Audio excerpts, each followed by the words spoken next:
¿Cómo están? Bienvenidos a esta revisión de Agenda Económica en este día lunes. Gracias por acompañarnos. Ojalá que comiencen esta semana con energía, con pilas recargadas después del descanso. Nosotros los acompañamos con las informaciones importantes en materia económica para partir esta nueva semana. Vamos de inmediato a revisar nuestro resumen de noticias y con ello adelantamos algunos de los temas que vamos a estar revisando en los próximos 30 minutos. Entre ellos, nuevos datos de proyecciones de inversión para el próximo año.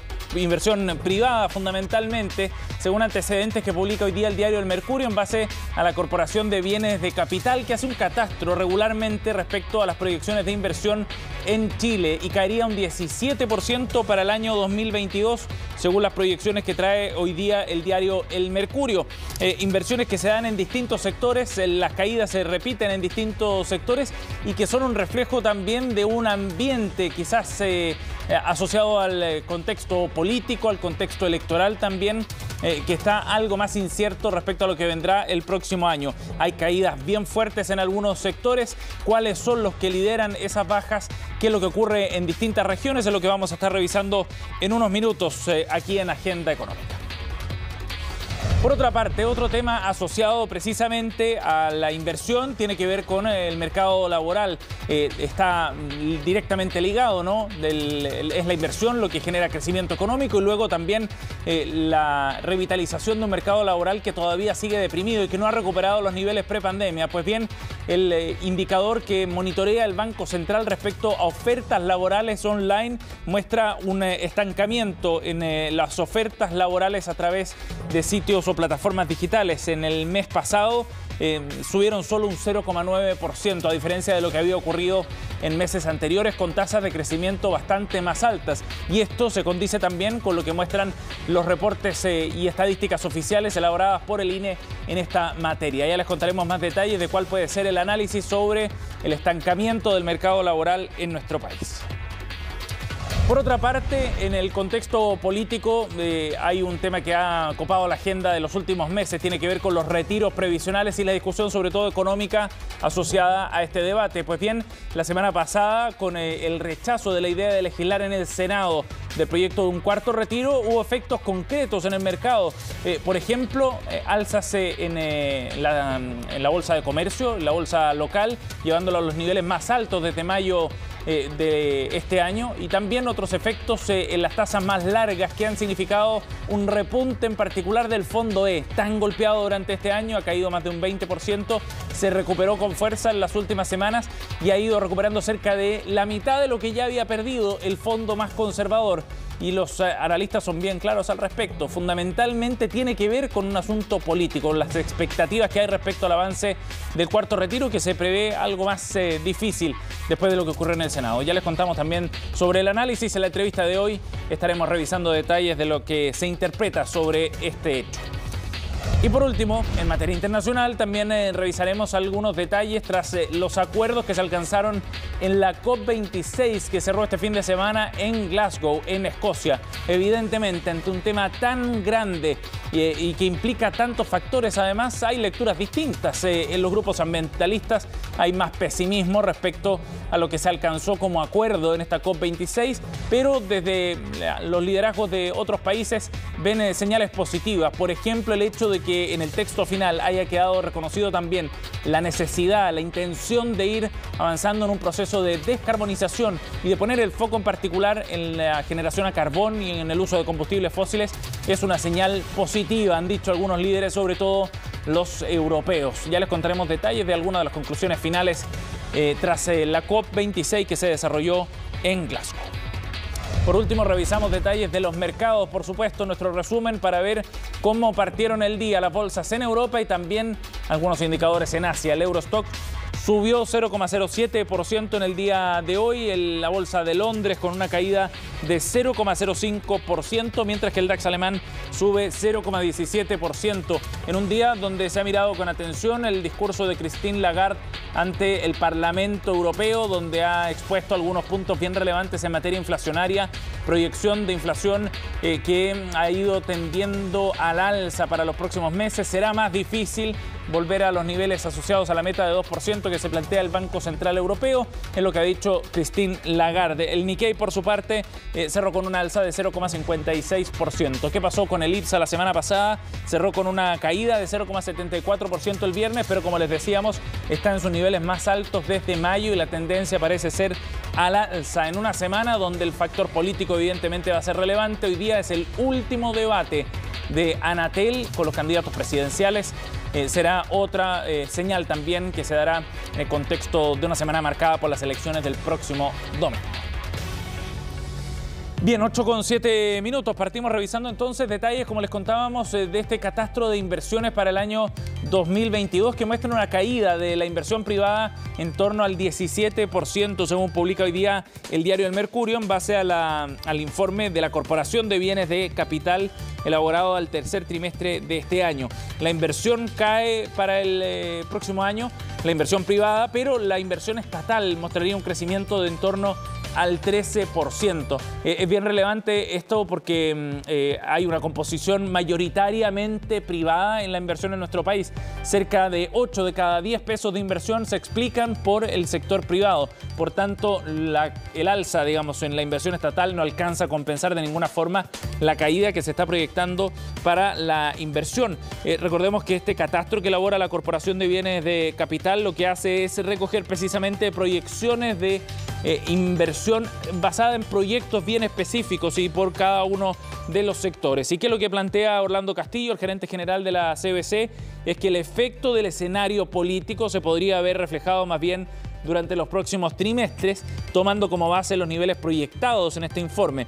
La inversión total para el año 2022 a nivel privado llegaría a 12.376 millones de dólares, comparados con los más de 14.800 millones que se concretaron en este 2021. Por el contrario, les contábamos un alza de 13% en el sector estatal, pero los montos, ustedes verán, son bastante menores, con una inversión total estatal proyectada en torno a los 7.400 millones de dólares, cerca de 900 más que este 2021. Veamos por sectores cuáles son los que caerían más. En el área privada en particular, esta es la gráfica donde nos basamos para poder entrar en detalle respecto a la inversión para el próximo año. El sector forestal, por ejemplo, según este catastro, tendría una caída de 100% de inversión. No hay proyectos para el próximo año en el sector forestal, al menos según los que considera la CBC. En el ámbito de la tecnología, caída de 57,6% con 341 millones de dólares en inversiones para el próximo año. En el ámbito de la energía, una caída de 40,9% y en puertos 27,3%. ¿Qué compensa todo esto? El sector minero, que además en montos es muy grande, tiene un crecimiento de 11%. La inversión total para el próximo año bordea los 5.000 millones de dólares. Y en el ámbito de obras públicas, 20,4% de alza, es lo que también plantea el reporte de la CBC. Por último, a nivel regional, hay proyectos importantes en la región metropolitana que los concentran, más de 9.900 millones de dólares, también en Tarapacá, Antofagasta y Atacama, liderando en el próximo quinquenio, según el balance de la Corporación de Bienes de Capital. Bien, avanzamos, seguimos revisando otros temas, 8,10 minutos para analizar también detalles de lo que está ocurriendo en el mercado laboral, en particular lo que sucede con este índice que está monitoreando el Banco Central respecto a las ofertas laborales en plataformas digitales. Hay un crecimiento, según publica hoy día el diario La Tercera, de solamente 0,9% en el mes pasado, en octubre, de acuerdo a la comparación con septiembre. Es lo que muestra este índice de avisos laborales de Internet que monitorea, como decíamos, el Banco Central, que llega a un índice de 100,8 puntos. Esto en base a la comparación de los meses previos, refleja un alza de solo 0,9%. Y eso es más alto sin duda que lo que había en octubre del año pasado. Hay un crecimiento de 69%, pero si uno quiere ver la tendencia, es decir, cómo va creciendo mes a mes, esto evidentemente que muestra un estancamiento en el mercado laboral, porque se sume también a la caída que se había registrado en septiembre, de 5,9%. Agosto había sido un mes muy bueno, el mayor nivel desde los primeros meses del año 2015, que es cuando empieza esta serie de monitoreo del Banco Central, se había alcanzado precisamente en el mes de agosto. Pues bien, en septiembre hay una caída, ahora en octubre un repunte muy leve y eso hablaría de un cierto estancamiento en el mercado laboral. Y es algo que ya el Banco Central también ha ido replicando en sus informes. Por sectores también hay bastantes movimientos en el sector del turismo, hotelería y gastronomía, que se ha ido recuperando de la mano de un proceso de desconfinamiento. También en materia de investigación y educación hay un crecimiento cercano al 200% y en el sector forestal más de 130%, según consigna esta nota que publica hoy el diario La Tercera.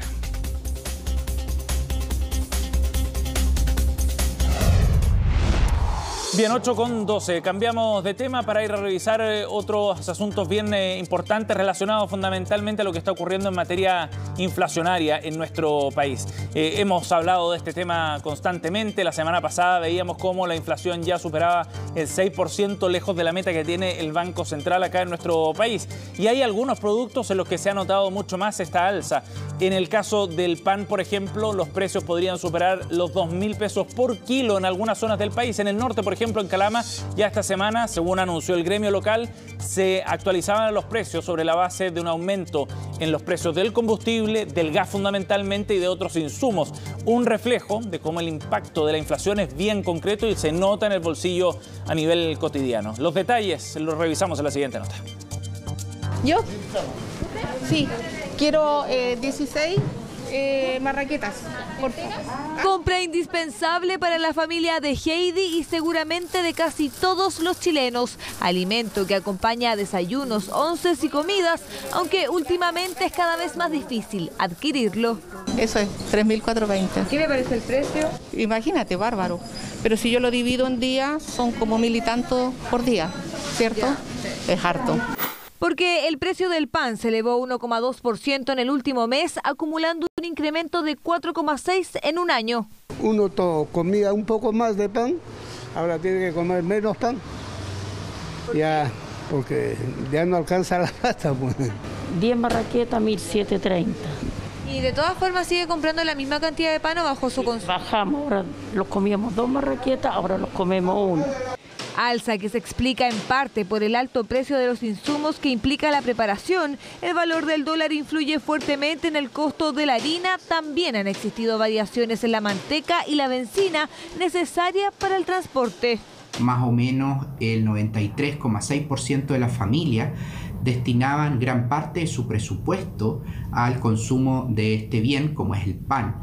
Por lo tanto, podemos decir que es un valor que va a impactar a todas las familias chilenas. En esta panadería de Recoleta están preocupados. A diario deben responder por las constantes alzas de precio y el escenario no se ve mejor. Ya estamos con precio nuevo, estábamos a 1.600, ahora estamos a 1.700 pesos, pero así como viene esto, ya fácilmente yo me atrevería a decir que la quincena de diciembre ya vamos a estar en los 2.000 pesos público final. Una cifra que ya es realidad en Calama. En la histórica masandería Rosamar, con más de 40 años haciendo pan, tanto el dueño como los clientes se ven con preocupación el tema. Las consecuencias las estamos pagando todo aquí, el consumidor, tanto como los panaderos que fabricamos el pan. Bueno, Calama es una de las ciudades más caras en Chile. Todo sube, el pan, la benzina, todo, pues nada baja. Y los precios, los sueldos siguen iguales. Nosotros hemos aguantado hasta lo máximo que hemos podido, pero lamentablemente ahora tenemos que, en vista de esta alza, nos hemos visto imposibilitados de mantener nuestros precios. El alto costo de la electricidad para calentar las calderas y la escasez para encontrar mano de obra también son otros de los factores que hacen pensar que difícilmente el precio de este infaltable producto vuelva pronto a la normalidad.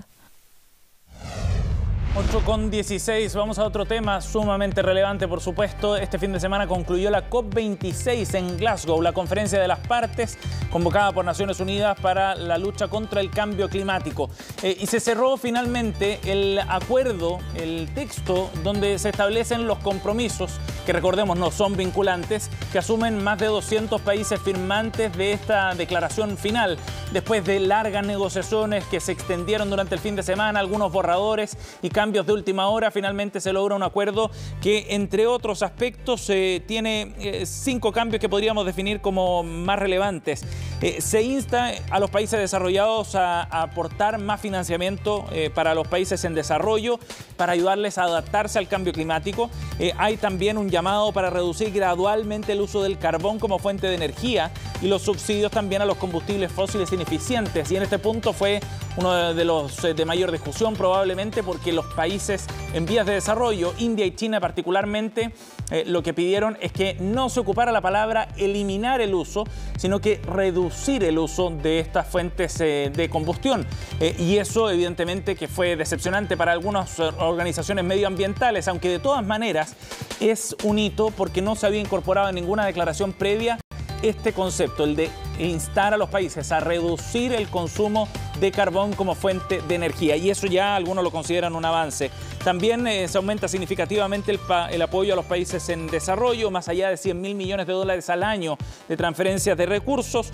Además que hay otras señales políticas bien relevantes, como esta cooperación entre Estados Unidos y China para avanzar en este tema, una declaración que sorprendió a muchos. Hay compromisos también en materia de deforestación, también en una reducción del 30% de las emisiones de metano para el año 2030, además de esta declaración en torno al carbón, como decíamos, y de financiamiento que comprometieron también organizaciones privadas que manejan más de 130.000 millones de dólares en activos, que van a entregar también apoyo directo a los países y a las iniciativas que busquen transitar hacia fuentes de generación de energía más amigables con el medio ambiente. Eso en una síntesis muy rápida. Hay críticas, por supuesto, de parte de organizaciones medioambientales. Aseguran que no es suficiente, que el tiempo está en contra, pero muchos líderes mundiales, entre ellos los anfitriones, Estados Unidos y algunos líderes europeos, han celebrado la declaración final de la COP26 que se desarrolló hasta este fin de semana en Glasgow. Bien, nos vamos al corte, 8:19. Volvemos de inmediato con más de Agenda Económica.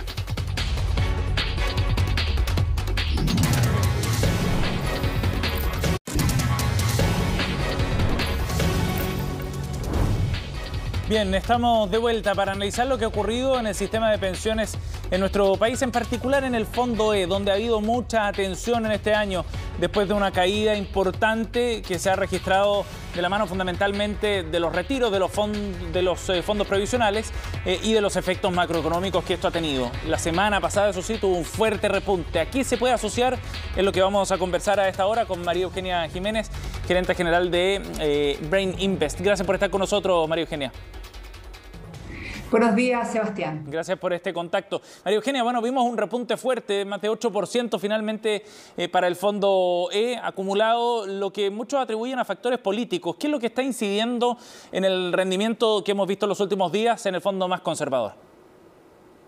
Efectivamente, es una disminución de la incertidumbre de que si se aprueba o no el cuarto retiro, ya que al aprobarse significaría que las AFPs tienen que vender muchos instrumentos y por lo tanto, como no hay poder de compra, porque ha perdido credibilidad nuestro país desde el punto de vista de las políticas públicas, hay menos interés en invertir en renta fija y por lo tanto, si esa tendencia cambia, como fue el rechazo, hace que los mercados se anticipen y la renta fija se valoriza. De todas maneras, María Eugenia, le sorprendió la recuperación rápida del Fondo E, 8% en una semana, o en comparación a lo que había rentado en octubre, parece una subida fuerte. Sí, eso es efectivo. Ahora, se da en varios días, no es solamente en pocos días. Sí. Ya en octubre hubo una situación dramática, donde se pierde en muy pocos días cerca del 7%, un poco más del 7%, pero al término del mes de octubre, cuando la senadora Goich dice que no va a aprobar junto con otros senadores, el término del mes quedó en menos 3,5 más o menos el Fondo E. Entonces ya hubo una recuperación. Ahora, cuando se concreta el rechazo, hace que automáticamente en pocos días haya una buena recuperación, pero no deja de sorprender el alza tan importante que hubo. María Eugenia, y en ese sentido, lo que estamos viendo es un espejo de lo que ocurrió, por el contrario, con las caídas del Fondo E, ¿no? Las caídas que se han producido vienen de la mano de factores políticos, fundamentalmente, de las decisiones respecto a los retiros previos. Sí, pero no hay que dejar de lado también que hubo un efecto importante el hecho de que el Banco Central haya subido la tasa. Ajá. Pero los inversionistas se anticipan. Sí. Y hoy día la apuesta es que no se va a aprobar el cuarto retiro, o que el hecho de que se haya propuesto que se prolongue la votación final para después de la votación a presidente hace que la probabilidad sea menor. Entonces el mercado hoy día lo lee como un rechazo concreto. Y por otra parte significaría que las AFPs tienen que volver a comprar instrumentos porque ellos están más bien líquidos para haber enfrentado este cuarto retiro. Claro. María Eugenia, entonces una persona que ha estado en el Fondo E sin cambiarse desde ese fondo, desde antes de la pandemia, por ejemplo, a la fecha, ¿cuánto ha recuperado de lo que había perdido en su peor momento en el contexto de los debates políticos que hemos visto en los últimos meses? Del 20 de marzo, el 3 de marzo del 2020 a la fecha, la verdad no tengo la cifra exacta, pero en lo que va de este año, hoy día, en términos reales, el Fondo E está en un 18% abajo. ¿Ya? Si es nominal, estamos hablando de un 12,5%. Si sumamos lo del 2020, no recuerdo que haya sido tan caótico, pero lo que sí tenemos claro es que con 3 retiros, menos un 10% negativo a lo menos desde la pandemia, podemos pensar que las personas tienen un 40% menos de ahorro aquellos que están en el Fondo E. Y lo otro que me gustaría destacar es que el Fondo E no es una obligación estar. Las personas que están en el E ha sido por voluntad propia, porque las administradoras, en aquellas personas que no eligen fondo, a la edad de 50 años de las mujeres y 55 de los hombres, los cambian al Fondo D. Y en el caso del Fondo D es un 4 a 5% de menor pérdida respecto del Fondo E. María Eugenia, por último, las perspectivas entonces para los fondos, para los distintos fondos, ¿no? Pero en particular para el E, ¿son más favorables hacia el cierre de este año o todavía eso está por verse dependiendo de lo que ocurra en materia electoral este fin de semana? Bueno, existen dos extremos, ¿no? Los candidatos que son pro mercado y los candidatos que son más bien democráticos y que buscan que exista una mayor participación del Estado, y el mercado es más afín con los candidatos de derecha, ¿no? Entonces, si las dos preferencias, existe una diferencia importante por algún candidato de derecha, se va a ser favorecido las inversiones en nuestro país. Eso en términos generales. Existe una variable que no hay que dejar de lado, que es lo que afecta también a la renta fija, y es lo que haga el Banco Central. El Banco Central es probable que tenga que volver a subir la tasa y de hecho durante el 2022 lo va a tener que seguir subiendo. Y ese es un efecto no solo en Chile, sino que también va a ocurrir en el mundo, en todas las economías. Entonces, ese otro factor también va a influir, pero no hay que descartar que si las elecciones son favorables para un candidato de derecha respecto a otro que no sea de ese frente, digamos, va a jugar a favor a las inversiones y vamos a ver mayores recuperaciones. Es lo que se ha visto también en las últimas semanas a nivel bursátil y en otros indicadores en materia económica. María Eugenia, gracias por conversar con nosotros para partir esta semana. Muy amable. Gracias a ti. Buen día. Buenos días. 8:29, así estamos cerrando esta edición de Agenda Económica. Gracias por acompañarnos. Ya vienen las noticias internacionales. Conexión Global a continuación. Que tengan un buen día.